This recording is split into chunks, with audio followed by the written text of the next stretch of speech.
ये आदमी एक ज़ॉम्बी के काटने से संक्रमित हो गया था। जब वह अपनी जान खत्म करने के लिए जमीन से एक हथियार उठाने वाला था, उसकी बेटी ने पहली बार उसे पापा कहकर पुकारा। अपनी बेटी की मासूम आवाज सुनकर उसका दिल पिघल गया। वह ट्रिगर नहीं दबा सका। उसे समझ में आ गया कि उसकी बेटी अकेले जीवित नहीं रह सकती। अब उसके पास केवल एक ही उद्देश्य बचा था, अपनी बेटी की आखिरी सांस तक रक्षा करना। एक लड़की ने उसे बताया कि पास में उसकी जनजाति है जहां वायरस नहीं पहुंचा था। तीनों ने यात्रा शुरू की।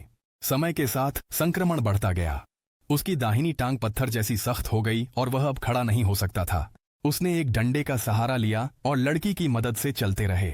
वह अपनी प्यास और मानव मांस की भूख से लड़ रहा था, लेकिन जब वह और अधिक सहन नहीं कर सका तो उसने अपनी बेटी को धीरे से जमीन पर लिटा दिया। वह लड़की के सामने घुटनों के बल बैठ गया और उससे वादा करने को कहा कि वह उसकी बेटी को सुरक्षित जनजाति तक पहुंचाएगी। उसने अपनी बेटी को आखिरी बार चूमा।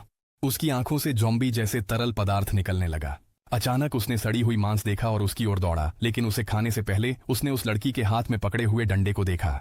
तब उसे एक विचार आया। उसने सड़ी हुई मांस को डंडे के सिरे पर बांध दिया, अपने मुंह में कांच के टुकड़े रख लिए और अपने हाथों को मजबूती से बांध लिया। इस तरह भले ही वह नियंत्रण खो दे, वह किसी को नुकसान नहीं पहुंचा सकेगा। वह सड़ी हुई मांस के द्वारा निर्देशित होकर चल रहा था, अपने ज़ॉम्बी प्रवृत्ति को उसे ले जाने देते हुए। और उसकी पीठ पर 2 लड़कियां थीं। ये नहीं पता कि वह कितना चला, लेकिन अंततः वह जनजाति तक पहुंच गया। गांव वालों की आंखें आंसुओं से भर गईं। जनजाति आमतौर पर बाहरी लोगों को स्वीकार नहीं करती थी, लेकिन लड़की के लिए उन्होंने नियम तोड़ दिए। मुखिया ने आदमी के कष्ट को देखकर उसे उसके दर्द से मुक्त करने के लिए एक चाकू उठाया, लेकिन लड़की ने उसे रोक दिया।